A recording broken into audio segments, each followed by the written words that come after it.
Listo, muchísimas gracias. Bueno, vamos a hacer de la siguiente manera. Mm, Cuestionario para comprometerlos a ustedes más, que ya se garantice que ustedes están contestando, están respondiendo y ahorita la resolvemos entre todos. ¿Listo? Voy a compartirles el cuestionario. Esas preguntas son en las que ustedes han presentado mayor dificultad, ¿sí? Yo las cogí, yo las seleccioné y a ustedes se les ha dificultado bastante. Espero yo que, bueno, sería lo ideal, usted no se equivocara. O sea, es decir, todos tuvieran excelentes puntuaciones en el siguiente cuestionario. Sin embargo, una vez valoremos las preguntas y si subsisten compañeros que no hayan marcado bien, se hayan equivocado, no hayan acertado, pues vamos a abordar con más detalle esas preguntas. ¿Listo? O sea, a estas alturas el margen de error debe ser mínimo. Usted ya lleva un proceso de febrero, marzo, abril, 3 meses y de manera intensiva, se podría decir, virtualmente, presencialmente cada 8 días. Ha presentado, ya va ahorita para el segundo simulacro, entonces ya tiene uno. O sea, usted no puede ser el mismo que empezó, es lo que quiero decir. Si usted al principio equivocaba muchísimo, listo, al principio, pero ya a estas alturas usted no tiene ese derecho. Tiene el derecho a equivocarse menos. Y ya al final, para cuando estemos hablando en junio, julio, usted tendrá el derecho no de equivocarse. O sea, usted ya tiene que mostrar avances evidentes, una mejoría innegable, porque pues nuestro objetivo es lograr los mejores resultados.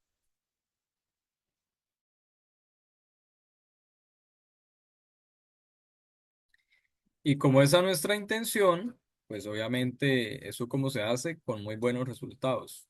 O sea, es decir, yo no pretendo sacar 400 y nunca me esforcé, nunca presté atención, nunca me dediqué. ¿Listo, hijos? Entonces, ténganlo por favor muy presente. O sea, los buenos resultados no se obtienen porque sí, ni siquiera orando, ni yendo a misa cada 8 días los domingos, ni pagando penitencias. Eso es genuinamente de su esfuerzo humano, de sus límites y alcances, de su intelecto, de su conocimiento. Eso es de ustedes. Eso no es que Dios, ni Buda, ni Alá lo va a ayudar por allá. ¿Listo? Entonces téngalo muy, muy presente, por favor. Bueno, entonces el cuestionario es el siguiente. Ya lo voy a compartir por el chat. Son en total de la 38 preguntas, de pregunta número 38, perdón, a la pregunta 45, es decir, 8 preguntas. Como son 8 preguntas y por pregunta es 1,30 segundos, tienen en total 10 minutos con 40 segundos. Es decir, a las 7:20 con 40 segundos. Bueno, entonces ya saben, si tienen alguna duda, inquietud, con muchísimo gusto voy a estar atentos a ustedes. Encienden el micrófono, levantan la mano, yo voy a estar pendiente de ustedes. Por favor, diligencien muy bien los datos de nombres, nombres y apellidos completos y el nombre completo de la institución educativa. Todavía no están marcadas las opciones correctas. Eso lo vamos a hacer ahorita. Entonces, no hay modo de que algún compañero le pase las respuestas, porque solo vas a ver las respuestas correctas cuando ahorita finalicemos. Bueno, cuando empecemos a corregirlas. ¿Listos? Apago el micrófono, quedo atento a ustedes, cualquier cosa o inquietud.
Profe, buenas noches. Es que tengo una inquietud. ¿Será que hay algún error en el formulario o es normal que hayan las mismas, pues, tres preguntas de siempre? O sea, como que se han repetido mucho.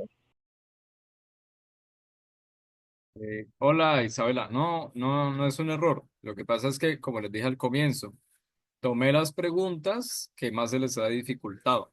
O sea, por margen de error es donde más se han equivocado. Entonces, quiero insistir en esas preguntas para ver cuál es verdaderamente la dificultad, ¿vale? O sea, es decir, a estas alturas, como bien lo dices, no se deben equivocar porque ya han pasado por ustedes dos, tres veces. O sea, no hay margen de error. Bueno, sin embargo, si lo llega a ver, porque puede ser, pues se van a abordar a ver qué es lo que pasa, qué es lo que no se entiende. Si es comprensión lectora, si es contenido, ¿listo? Entonces eso es lo que vamos a hacer en este encuentro.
2 minutos con 40 segundos.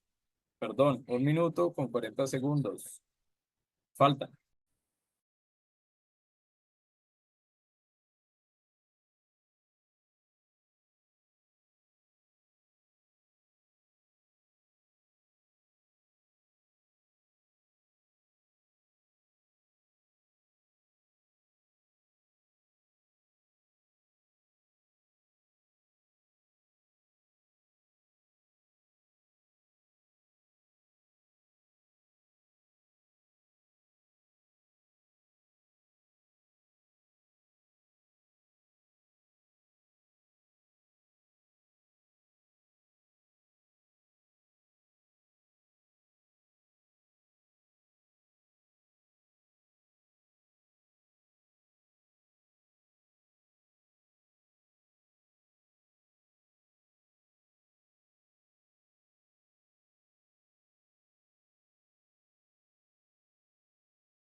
Listos. 20 segundos más. 7:21.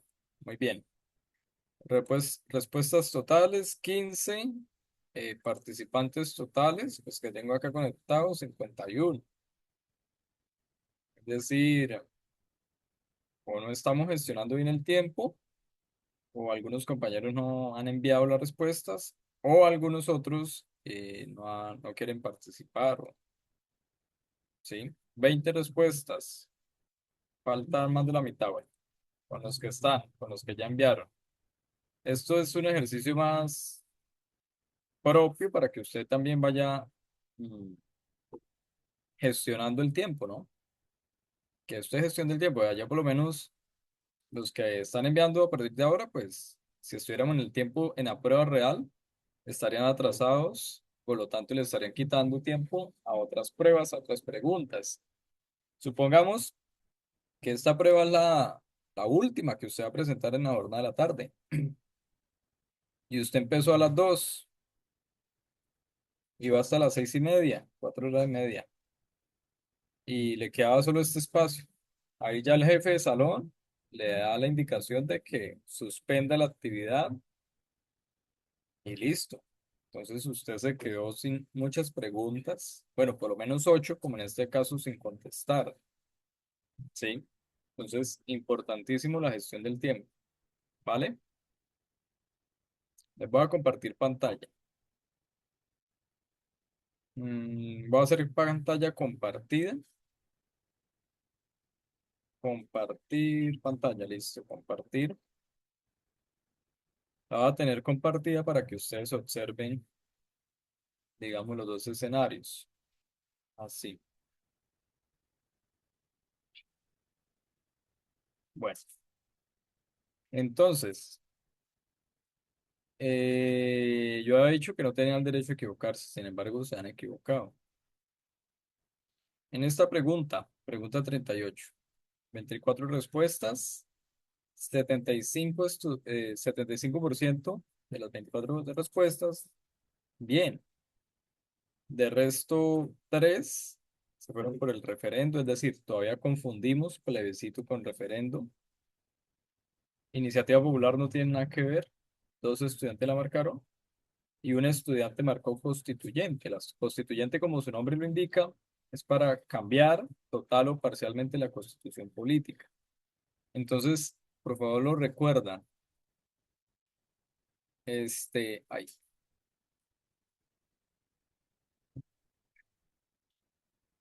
Les vamos a recordar. Diferencia entre el plebiscito, vamos a ponerlo acá al lado, y referendo. ¿Quién me ayuda con esas diferencias?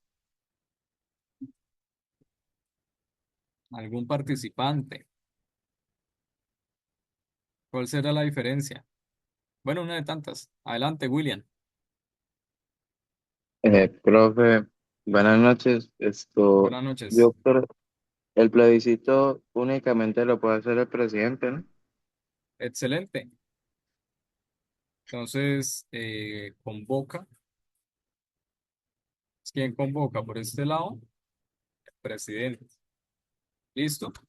Es el único facultado para convocar un plebiscito, es el presidente, nadie más, absolutamente nadie más. Por su parte, el referendo, que puede ser aprobatorio o derogatorio, lo puede convocar el presidente, un gobernador o un alcalde.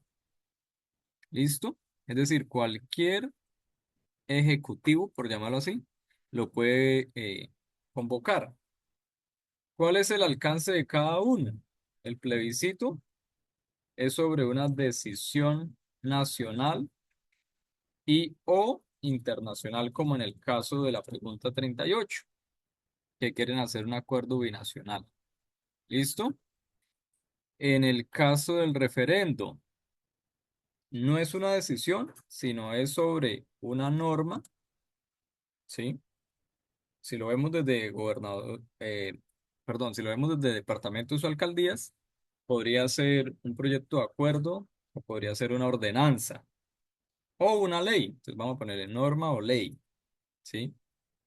Que puede ser aprobatorio o derogatorio. Esas son las diferencias.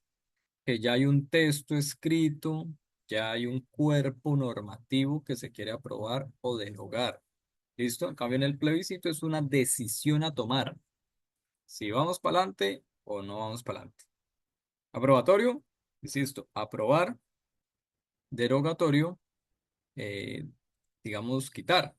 Entonces, aprobatorio, un chulito, derogatorio, que no. ¿Listo? ¿Qué tipo de normas se expide cada uno? Eso es importante que ustedes lo tengan muy, pero muy en cuenta. Entonces, el señor presidente saca decretos, algunos con fuerza de ley, ¿sí? Que tienen aplicación ¿a dónde? A nivel nacional. Son decretos para que se apliquen en toda la nación, excepcionalmente en algún departamento o algo así por el estilo. ¿Listo? Entonces, decreto, vamos a ponerle fuerza de ley. Profesor, ¿el presidente puede hacer leyes? Pues digamos, parcialmente sí, sí podría hacerlas. El gobernador que expide ordenanzas, que los departamentos se guían por ordenanzas. Y las alcaldías, acuerdos municipales. ¿Listo? Un alcalde expide acuerdos municipales. Es el tipo de normas que despide cada uno de ellos. Por favor, que esto quede claro. Si puede tomarle un pantallazo, si puede tomar nota, hágalo para que esto no vuelva a pasar. ¿Sí? Vamos a la pregunta. Le dice, en relación a ser invitado como miembro de eso que se pretende hacer a nivel regional con otros países, ¿qué mecanismo puede utilizar el presidente para hacer esta consulta? O sea, le está diciendo el presidente, no un gobernador, no un alcalde. Usted como ya sabe, bueno, es una decisión que va a tomar el presidente de la República y por lo tanto el único que está facultado para tomar las decisiones, el mecanismo idóneo es el plebiscito. ¿Listo? Entonces entiendo que se haya confundido con el referendo porque podrían ser muy similares, pero no se entiende por qué una constituyente o una iniciativa popular, ¿sí? Entonces, ojo con eso.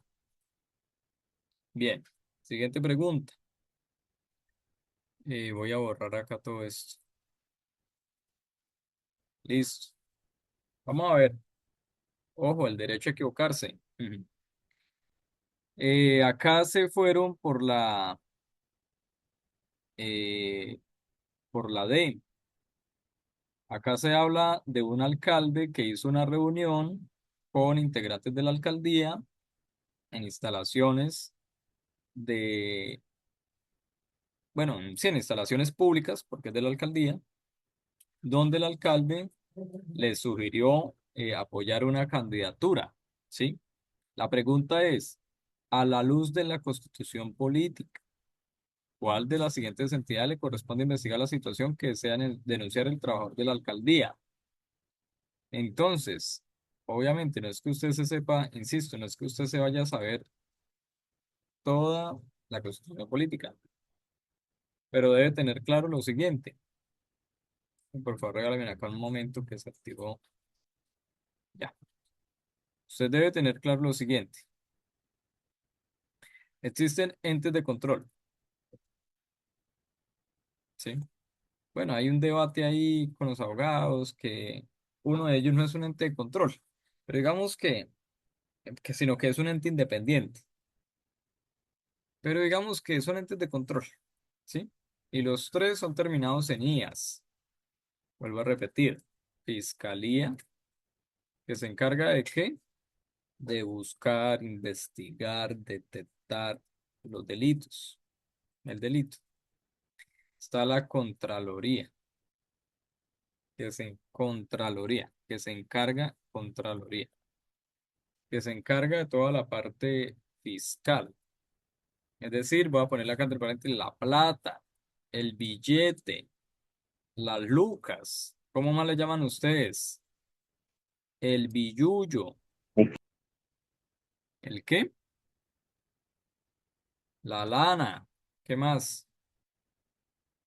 Bueno, como usted le llame a la plata, al billete, al dinero, ¿listo? Entonces ella se encarga de que los recursos públicos, la plata, se gestione, se administre bien, que no haya una malversación.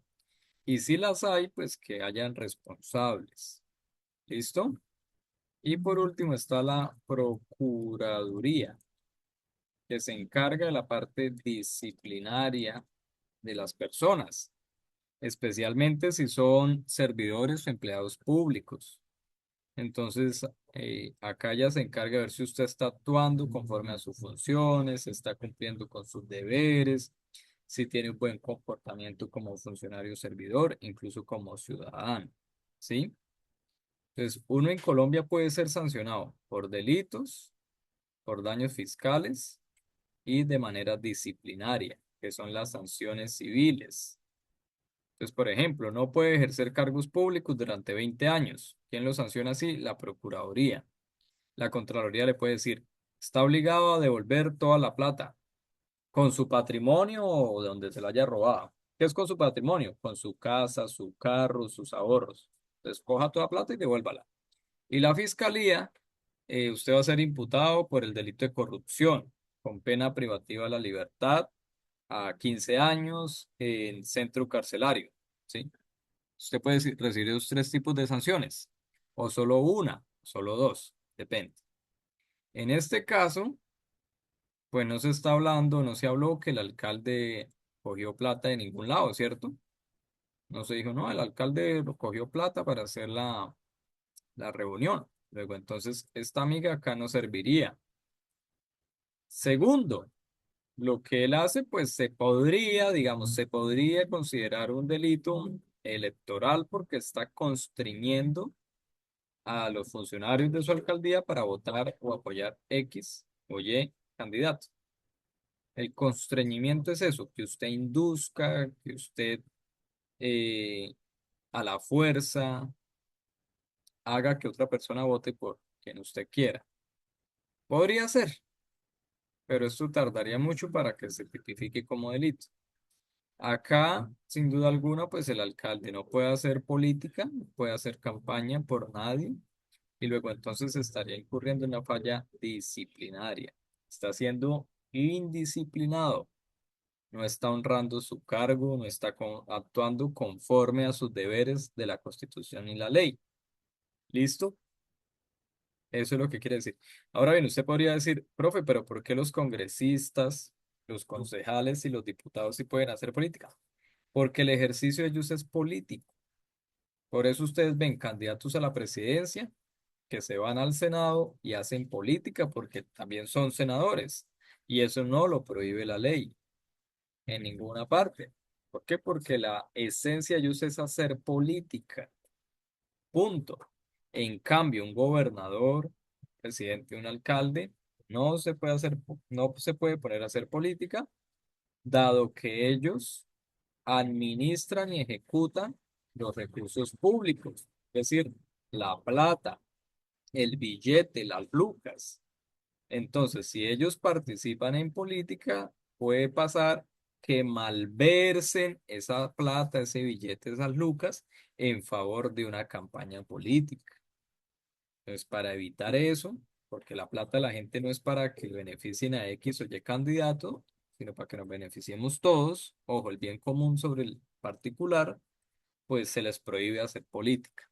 Y aparte, su función no es política, su función es administrativa. Por eso ellos administran la plata de alcaldías, gobernaciones y presidencia. Por eso se les llama ejecutivo, porque ejecutan, hacen, destinan plata. ¿Listo? Para que por favor les quede muy claro. Bien.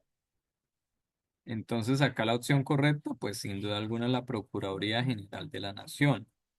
La registraduría no tiene funciones de control. Ella le da a usted su identificación, su número de identificación, sus nombres y apellidos, reconoce quiénes son sus progenitores y ya, su tipo de sangre, bueno, todas las cositas que usted ve en su documento de identidad. Y también ayuda a organizar las elecciones. Bien, ayuda. El Ministerio de Justicia y Derecho, pues es un ministerio como 15 más que hay, que se encarga sobre todo de qué nos falta en materia de derecho, cómo debemos avanzar en materia penal, bueno, todo lo que tenga que ver con temas jurídicos.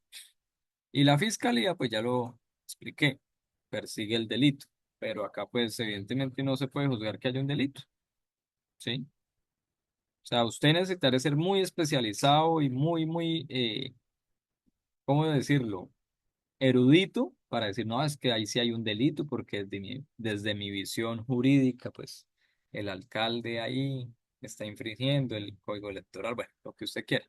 Pero pues se supone que usted es un ciudadano que conoce o tiene las nociones básicas de cómo funciona el estado en el que usted vive. Bueno, entonces, muy bien por los 55%, 16 estudiantes que acertaron. Me preocupan los 6 que se fueron por el Ministerio de Justicia y Derecho. Bien, sigamos. Pregunta 40. Eh, Unos damnificados por un fenómeno natural, ¿sí? Temporada de lluvias. Y hay unas familias que perdieron todo, como ahí lo dice. No cuentan con recursos económicos, no tienen a dónde ir, seguramente no tienen una familia y si la tienen, pues viven muy lejos. O sea, no tienen cómo sobrellevar la situación. Y le preguntan a usted, oiga, ciudadano, usted el día de mañana puede quedar damnificado. Su casa se incendie, el lugar donde usted viva tenga una falla geológica o haya un fenómeno de lluvias y usted se inunde y pierda todo. Pero usted como pasó por el colegio, entonces usted mínimamente sabe qué es lo que debería hacer el Estado colombiano porque así lo manda la Constitución Política de Colombia. Entonces, uno de los principios de la Constitución Política, ojo, por favor atención a lo siguiente, los principios no están escritos en la Constitución, no es que usted coja y diga, bueno, del artículo 10 al 15 están los principios de la Constitución Política de Colombia, no. Los principios son guías, son orientaciones que se ven de manera transversal a lo largo de todos los artículos de la Constitución. Algunos sí, por ejemplo, el principio de igualdad, usted lo puede encontrar, creo que es en el artículo 2 de la Constitución, donde todos somos libres e iguales ante la ley y ante la justicia, ¿sí? El principio de solidaridad, el principio de buena fe, el principio de transparencia, mejor dicho, un sinfín, pero no es que usted lo encuentre explícitamente en algún artículo, para que lo tenga claro, como para que no me pregunten, profe, ¿en dónde los puedo estudiar? Pues, le tocaría leerse toda la Constitución y deducir de ahí los principios. Pero usted sí sabe que Colombia es un Estado social de derecho. Eso usted lo sabe. Y usted siempre ha escuchado desde el artículo 1 de la Constitución que somos un Estado centralista, unitario, perdón, descentralizado, centralista, unitario y pluralista. Entonces, Colombia es un Estado social, voy a poner social en mayúscula, de derecho. ¿Qué quiere decir eso? Antes Colombia era un Estado de derecho, antes, en la Constitución del 86. Pero llegó la Constitución de 1991 y dijo, no, señores, Colombia es un Estado social de derecho. ¿Qué quiere decir eso? Que en Colombia prima el interés general sobre el particular, que la misión y los objetivos esenciales del Estado es ayudarle al más desfavorecido, al que no tiene, al desvalido, al compadeciente, al pobrecito, en otras palabras. Profesor, entonces la Constitución es comunista y socialista. Pues yo creo que no, pero humanamente sí está de parte del que no tiene, del pobre, del desvalido. ¿Listo? Eso lo dice en el artículo primero. Colombia es un Estado social de derecho. Sí lo dice. Y eso implica la palabra social, ¿vale? Para que usted lo tenga en cuenta. Entonces, siempre el Estado debe ayudar o favorecer las condiciones frente al grupo de personas o la persona que pues no tiene, como en este caso esas familias que quedaron en la nada, se podría decir, porque lo perdieron todo materialmente hablando. ¿Listo? Luego, entonces, uno de los principios del Estado colombiano, eso no tiene nada que ver con gobiernos, es cuando lo manda la Constitución lo tiene que cumplir cualquier gobierno, llámese izquierda, derecha, el centro, llámese Petro, Uribe, el que sea, porque lo manda la Constitución, ¿sí? Entonces, opción correcta, tiene el deber, entiéndase que para el Estado deber es obligación, ¿listo? No es si él quiere o no quiere, lo voy a poner acá. Los principios solidaridad, solidaridad. Entonces, entiéndase en Colombia que deber para el Estado es igual a obligación. Usted el deber puede o no puede estudiar, ¿cierto? Quiere o no quiere estudiar, debe o no debe estudiar, porque usted es un particular, usted es su voluntad, pero el Estado no es voluntarioso. El Estado lo puede y lo tiene y lo debe. Entonces, para el Estado el deber es obligación. ¿Listo? El Estado debe garantizar la educación. No es si él quiere, no es capricho de una voluntad particular. Es la obligación que como cuerpo político que tiene todo el poder pueda llevar a cabo. Es para que lo entienda mejor así. No asuma el Estado como una voluntad de una persona particular. Yo mañana debo ir a trabajar, pero si no quiero, pues no voy. Y obviamente va a tener consecuencias. Pero hasta ahí. Ah, en cambio, si el Estado tiene el deber y no lo hace, pues lo van a demandar, ¿sí? Y seguramente tendrá que responder y seguramente va a perder y la demanda frente al Estado, que son administrativas, pues son millonarias. No van a ser 100 millones, sino 500, 1000 millones. Bueno, bien. Entonces, muy bien, contestaron acá. Casi todos, casi todos,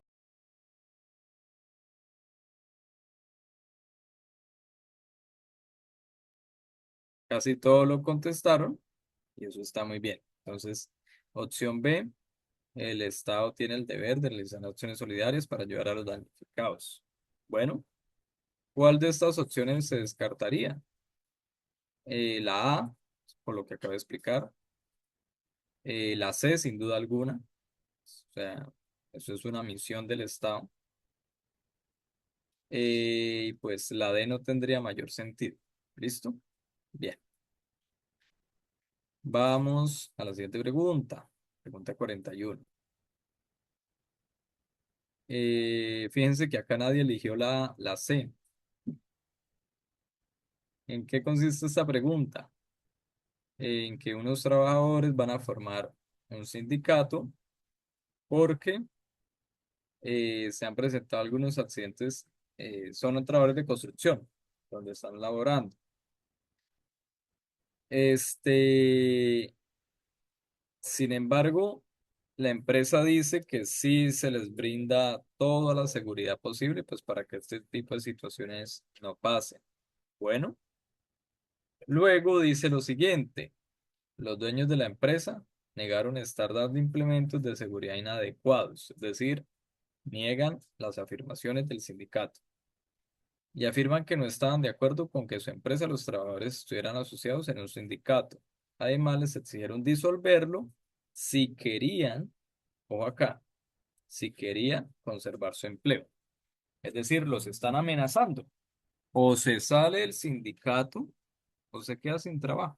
Eso es una amenaza. Profesor, ¿eso en Colombia es legal? No, no es legal, porque acá todos tenemos el derecho de asociarnos sindicalmente. Eso no es de ahora, eso es de 1991, incluso desde antes. Acá todos tenemos el derecho de profesar libremente un credo, una posición política, una posición cultural, lo que ustedes quieran. Y eso nunca va a ser motivo para que lo despidan del trabajo.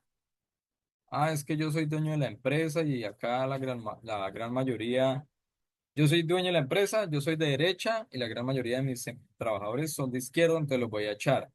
Si usted dice eso o lo sustenta en la carta de despido de sus trabajadores, lo más seguro es que lo vayan a denunciar. Bueno, perdón, lo vayan a demandar. Y pues a su paso también cabría una denuncia, porque eso no se puede. En la Constitución dice que usted es libre de profesar y de creer en lo que quiera, siempre y cuando eso pues no vulnere los derechos de nadie. Pues si usted es de izquierda, pero es buen trabajador, pues ¿qué tiene que ver eso con sus funciones? Ah, ya cosa distinta usted que se ponga ya, no sé, a perder tiempo y no trabajar por estar haciendo campaña electoral. Pues ahí usted simplemente está incumpliendo con su contrato laboral. Pero de resto, si usted es un buen trabajador, cumple sus horarios, cumple sus deberes, cumple sus funciones, es respetuoso con sus compañeros, no genera discordia, es una persona que genera, por el contrario, armonía, unión, pero es de izquierda. Pues eso no es motivo para echarlo en ningún caso. Que usted es el dueño de la empresa, lo felicito por generar empleo. Muy bien, pero resulta y pasa que usted está sujeto, a pesar de que sea privado, a el derecho laboral. Punto. Usted no puede pasar por encima de los derechos de esa persona que tiene derecho al trabajo. ¿Listo? Para que eso por favor quede claro. En lo privado no todo se puede. Eso es una mentira. Ellos también tienen el imperio de la Constitución y de la ley. ¿Sí? Entonces, ay, no, yo soy dueño de una empresa, entonces los voy a poner a trabajar 16 horas al día, porque yo fijo mis horarios laborales. No, eso no es así. Tiene que hacer lo que dice la ley en cuanto a horario laboral. 8 horas diarias. Punto. Si se pasa de ahí, son horas extras y la ley dice que se tienen que pagar de una manera más cuantiosa. ¿Listo? Bien. En esta situación, de acuerdo con la Constitución Política de Colombia, los dueños de la empresa. Entonces, ¿cómo actuaron los dueños de la empresa? Pues mal, ¿sí? Absolutamente mal. Y yo acá les había explicado ya, yo creo que, como le dijo ahorita Isabela, profesor, esto es lo mismo. Y miren ustedes que se siguen equivocando. Están ejerciendo, vamos a leer la opción A. Están ejerciendo su derecho a la legítima defensa al negar que están dando a sus trabajadores implementos de seguridad inadecuados. Eso Digamos, sí lo dice en una partecita y sería muy literal esa lectura, pero le está diciendo todo el caso expuesto, todo el caso del conflicto laboral, eso cómo se ve a la luz de la Constitución política, ¿sí? Es lo que le están preguntando. La opción A es muy, muy literal. Ah, no, es que en el texto dice que negaron eso, entonces esa, no, eso es una lectura muy literal. Y acá le están diciendo, oiga, tenga en cuenta todos los elementos del punto y mírelo a la luz de la Constitución política. ¿Listo? B. Están violando la ley, pues está garantizando el derecho a la libre asociación para el desarrollo de las distintas actividades que las personas realizan en sociedad. Pues sí, esa podría ser. La B podría ser correcta, yo ya se los expliqué, siempre y cuando no existiera la D. Y yo se los expliqué que la Constitución política es una ley suprema, ¿sí? Eh, le expliqué lo del bloque de constitucionalidad. Yo todo eso se los expliqué presencial y virtualmente. O sea, se los he repetido dos, tres veces. Y vean ustedes, la gran mayoría se equivocó nuevamente. Se volvieron a equivocar. Se fueron por la B. Bueno, por lo menos nadie eligió la C.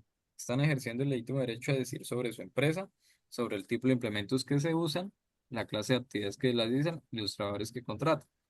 Lo último, sí es libertad de la empresa. La clase de actividades y trabajadores que contratan. Obvio, eso es libertad de la empresa.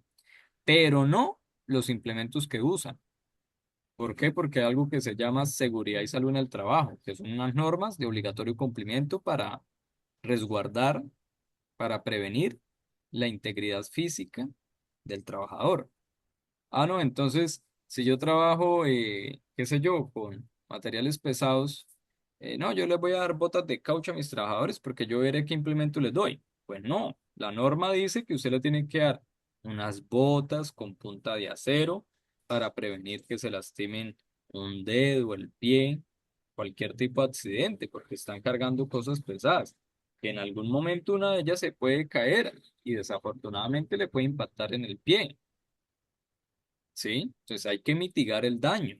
Obviamente, si usted tiene una bota y es punta de acero, pues muy posiblemente no se va a afectar mucho. Pero si es una bota de caucho, pues obviamente le va a caer todo el peso encima. Usted no es libre de elegir eso porque hay una norma que le dice los implementos que debe utilizar sus trabajadores de acuerdo a las actividades que realizan. Por ejemplo, yo como profesor, ¿qué tal que mi empresa me dijera, usted debe utilizar overall? ¿Yo para qué carajos quiero un overall para entrar a un salón? ¿A protegerme de qué? Del frío de Barrancabermeja tal vez, o usted debe utilizar un arnés. ¿Y yo para qué voy a utilizar un arnés si yo no trabajo en alturas? O sea, ¿para qué? ¿Para no caerme al piso cuando voy caminando? Sí, o sea, no tiene sentido. Pero vea, ustedes acá nuevamente volvieron a equivocar. Pues bien por los que se acordaron quizás de la clase, donde yo les hablé del bloque de constitucionalidad, que la constitución es norma de normas, nada está por encima de la Constitución. Luego de la Constitución viene la ley, ¿sí? Qué pena. Y dentro de esa norma de normas hay una cosita que se llama bloque de constitucionalidad. Ahí lo apunté abajo. Y en el bloque de constitucionalidad está presente los convenios internacionales que Colombia firmó. Entre esos cuales los que dice la OIT, la Organización Internacional del Trabajo.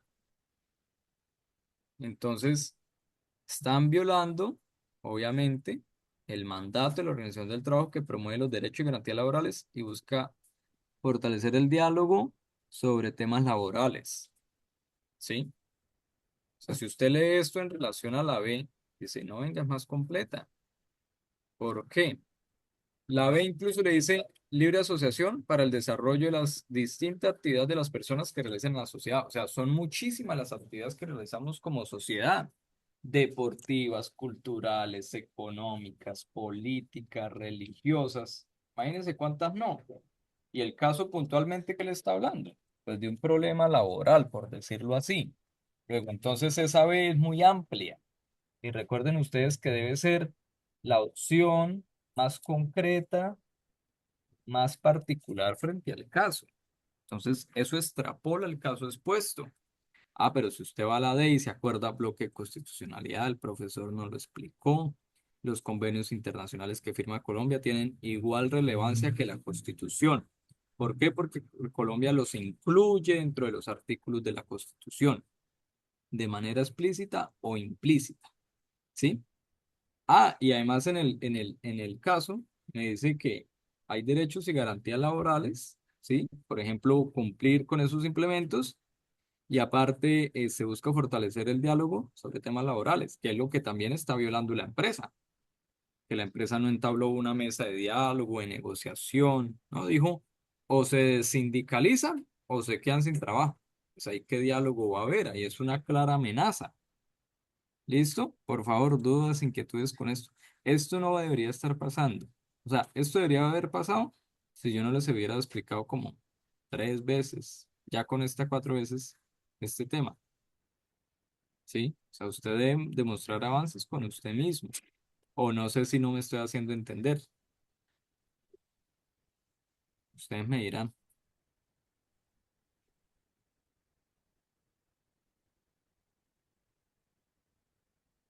¿qué dice mi gente? Absolutamente nada. ¿Sí me hice entender con esto? ¿O hay dudas, preguntas, inquietudes?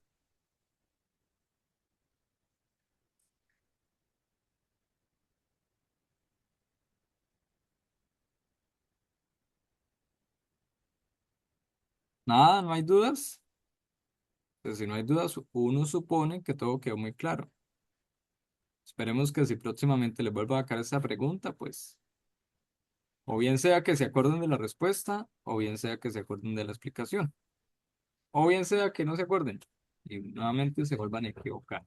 Bueno, acá lea los siguientes fragmentos. Son 2 párrafos, donde le hablan de Arabia Saudita, un lugar, y de otro que es Marruecos. Los dos son estados musulmanes, ¿sí? Los dos.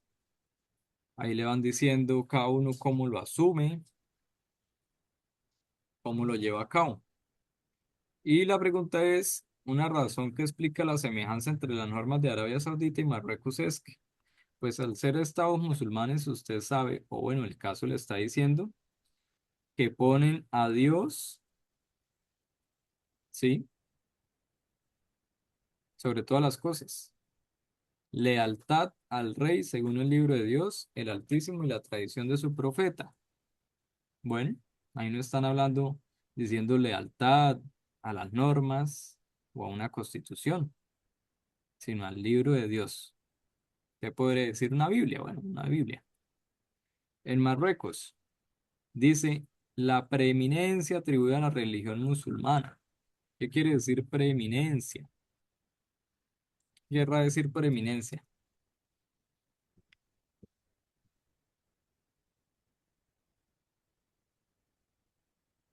¿Qué querrá decir preeminencia?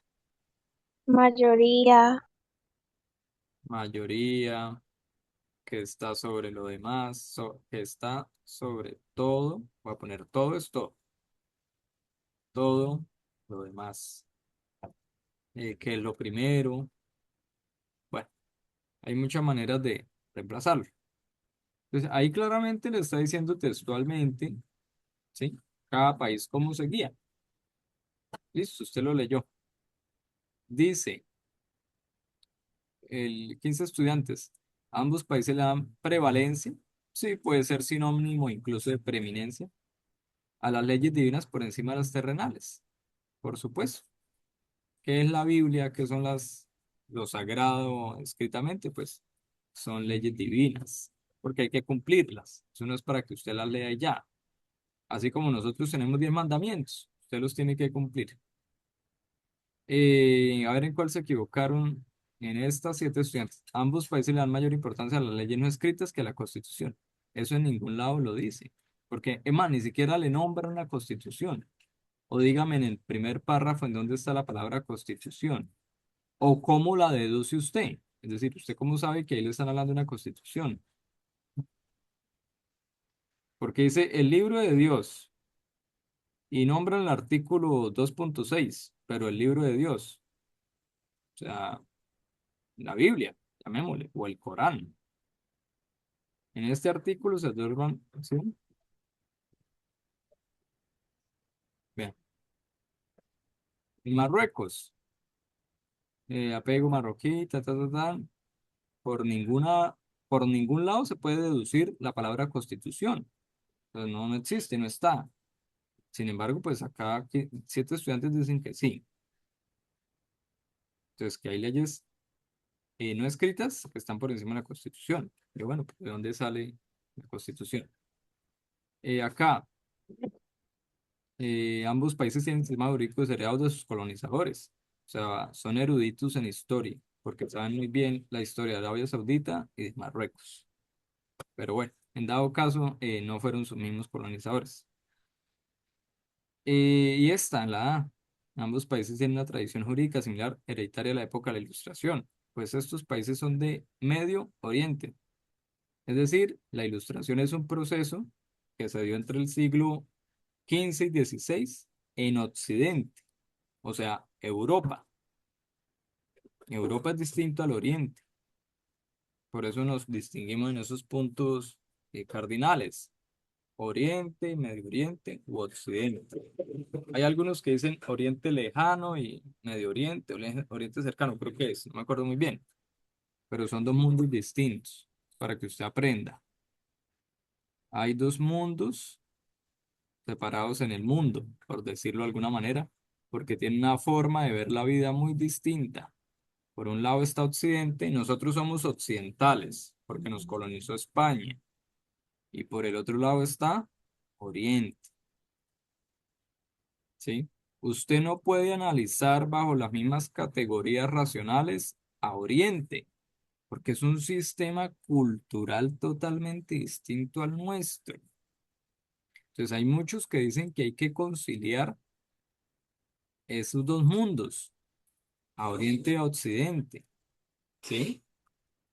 Nuestras religiones son distintas, las prácticas son distintas, las lenguas, las culturas, el pensamiento. Bueno, para que usted lo tenga en cuenta. 8, vamos hasta las 8:05, ¿no? Yo les había dicho. Bien, claro esto, por favor. Bueno, supongo que sí. Este caso es sobre un funcionario del Estado que se opone, perdón, a la legalización de la marihuana para uso medicinal.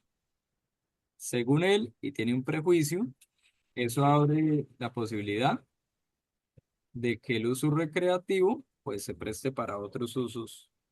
Ah, perdón, de que el uso medicinal se preste para el uso recreativo, es decir, que no necesariamente por una prescripción médica yo la voy a consumir, sino por gusto, porque me gusta trabarme, me gusta fumar marihuana cuando toco, no sé, la guitarra, cuando voy a caminar, cuando voy a escuchar música, cuando voy a comer, cuando voy a leer, cuando voy a estudiar, bueno, para cualquier uso, o cuando voy a dormir, puede ser, bueno, voy a ver una película. Siguiendo con este funcionario, dice que en varios países que se ha legalizado con fines medicinales, eh, crea como un tipo de resistencia, o sea, no crea resistencia social, porque pues empieza a ser aceptada. Y luego dice o argumenta que primero se busca legalizarla con fines medicinales para luego permitirla con uso recreativo. ¿Listo? Dice, ¿cuál de las siguientes afirmaciones apoya el argumento del funcionario? O sea, usted piense como él, digamos, tenga más o menos el mismo prejuicio que él.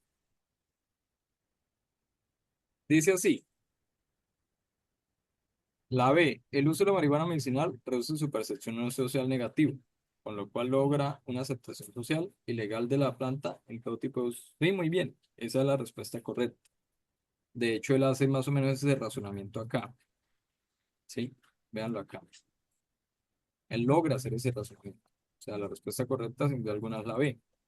Vamos a ver en cuál más se equivocaron. En la A. Dice, los políticos que se oponen a la legalización de la marihuana para uso medicinal desconocen las investigaciones científicas que respaldan sus beneficios terapéuticos. Y acá en donde le habla a usted que se ha hecho alguna investigación para deducir esta opción. Por ningún lado. Usted acá pensó, o sea, los que eligieron esto, pensaron más en lo que han leído, en sus presaberes, o en lo que saben ya, que sobre lo que les está preguntando y exponiendo el caso. Y eso no puede pasar.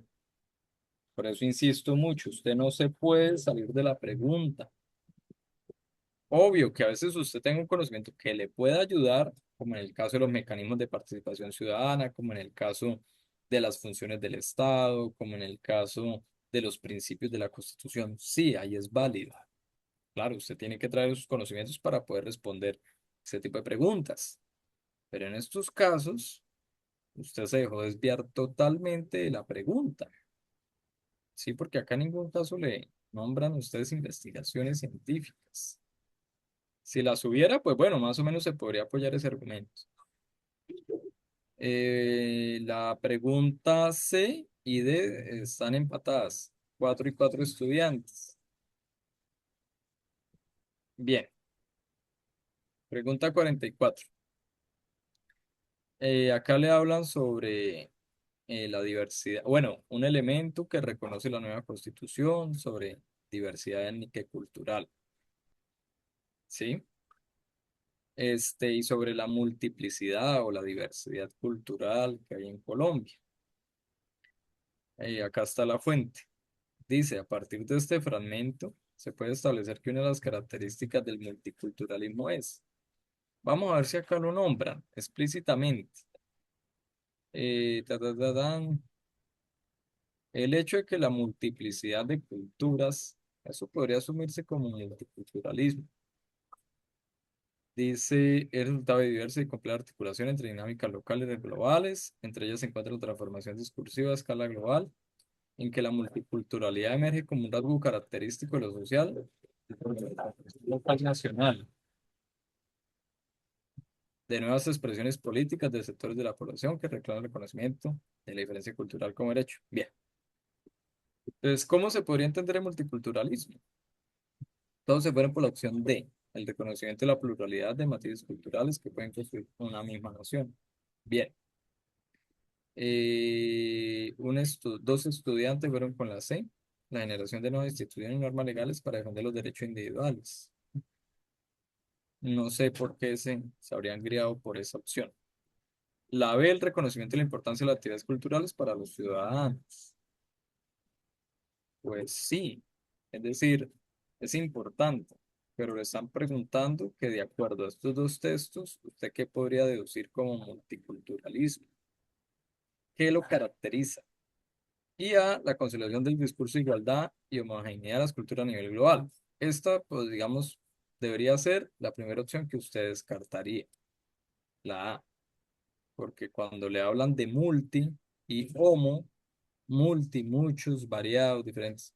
Homo, pues uno solo, uno igual. Listo, entonces la primera en descartar. Y última pregunta, debido a la escasez de energía no renovable, Colombia empezó a implementar proyectos energéticos solo a partir de fuentes renovables, ¿sí? Como la eólica. Listo. Entonces, el proyecto se ubicó en La Guajira con una, ¿cómo se llama eso? Con un concurso público de oferentes para ver cuál ofrecía la mejor propuesta para llevar a cabo el proyecto. ¿Listo? Hay una empresa que ganó el proyecto para llevarlo a cabo y pues ellos debían hacer unos diálogos con las comunidades indígenas de aquel lugar, es decir, de La Guajira. Sin embargo, pues no se pudo según el texto porque el tiempo fue muy corto, pero sí cumplieron con entregar la obra a tiempo y bueno, todo lo que habían acordado con el gobierno, menos realizar esas mesas de diálogo que pues estaban planeadas hacer. La pregunta es, en esta situación, ¿cuál es la causa del conflicto? Entonces usted tiene que tener muy en cuenta sobre todo este segundo párrafo. ¿sí? Ya que, según los representantes de estas comunidades, aunque las reuniones organizadas por la empresa aún no cuentan con información clara y suficiente sobre los beneficios y el impacto del proyecto de la región. Ese es el punto de las comunidades. Por el contrario, las empresas respondieron que, dado los plazos, el tiempo que agendó el gobierno, que estimó el gobierno, para poner en marcha el proyecto eólico, solo fue posible realizar 3 de las 7 reuniones. O sea, solo hicieron 3 de 7. Fue lo que el tiempo les alcanzó. Es decir, faltaron 4. Bien, entonces, en el conflicto, ¿quién estábamos? A ver, el corto tiempo dado por el gobierno para dar inicio al proyecto de generación de energía eólica podría ser la A. Vamos a ver la C, la D, perdón, que fue la que más también marcaron. La falta de disposición de las comunidades indígenas y de las empresas para entablar diálogos. ¿En dónde dice eso en el texto? O sea, alguien que por favor que haya marcado la opción D, que me señale cómo llegó a esa conclusión. ¿En dónde dice que no hubo voluntad? Le están diciendo, oiga, de las 7 planeadas se hicieron 3 reuniones, pero el tiempo no nos permitió hacer más. Fue el tiempo. Es un factor que ni usted ni yo controlamos. Pero hubo disposición, pues por eso hubo 3 reuniones y en ningún momento dicen, los indígenas se pararon de la mesa por falta de garantías o la empresa se desinteresó y no volvió a hacer más. No, ellos dicen, los indígenas dicen, nos falta información. ¿Qué dice la empresa? Hombre, de las 7 alcanzamos a hacer 3 reuniones, lo sentimos mucho, pero ese plazo que puso el gobierno fue muy mínimo frente a lo que tocaba hacer, por lo menos en términos de dialogar. Entonces, esa opción, el corto tiempo, la opción A, no entiendo por qué la señalaron. O sea, no tenían derecho a equivocarse acá. Muy bien. No, perdón, la opción A, bien. Perdón. La opción D, la falta de disposición, no tenían por qué señalarla. ¿Sí? Ahora ven acá, la escasez de energía no renovables, como el viento, que ocasionó el incremento del uso de energías renovables. No, pues esa no es la causa, o sea, eso no es la causa de ese conflicto porque se pretendió solucionar ese problema. ¿Sí? O sea, es decir, si acá viene y se causa una avalancha y hay muchos damnificados y el gobierno no nos quiere ayudar y nosotros entonces entramos en discordia con el gobierno, no me pueden decir que la causa del conflicto es las personas damnificadas y el gobierno porque no quiere ayudar, es el fenómeno natural. No, la causa del conflicto es que el gobierno no tiene voluntad para ayudar a los damnificados. Si usted no puede poner esas causas, decir, no, es que si no hubiera pasado eso, pues no hubiera generado conflicto. No, pues es que se le está dando una solución, ¿sí? Si usted no puede decir, la causa o lo que genera conflicto entre los pobres que no tienen que comer es que no hay comida. No, pues obvio, o sea, si son pobres y no tienen que comer es porque no hay comida. Pero muy seguramente el conflicto es porque no hay empleo, no hay oportunidades, hay mala distribución de la riqueza. Bueno, un factor o una serie de factores y variables a tener en cuenta. No, entonces, si hay personas aguantando hambre, entonces la causa es el hambre. Pues, pero, ¿por qué están aguantando hambre? ¿Sí? ¿Listos? 8:12. Muchísimas gracias a los que se quedaron hasta este momento. Lo, eh, lo valoro bastante.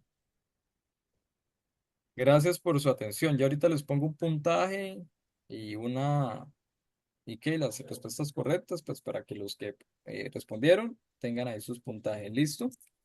Que estén muy bien, una muy buena noche. Que les vaya muy bien este sábado.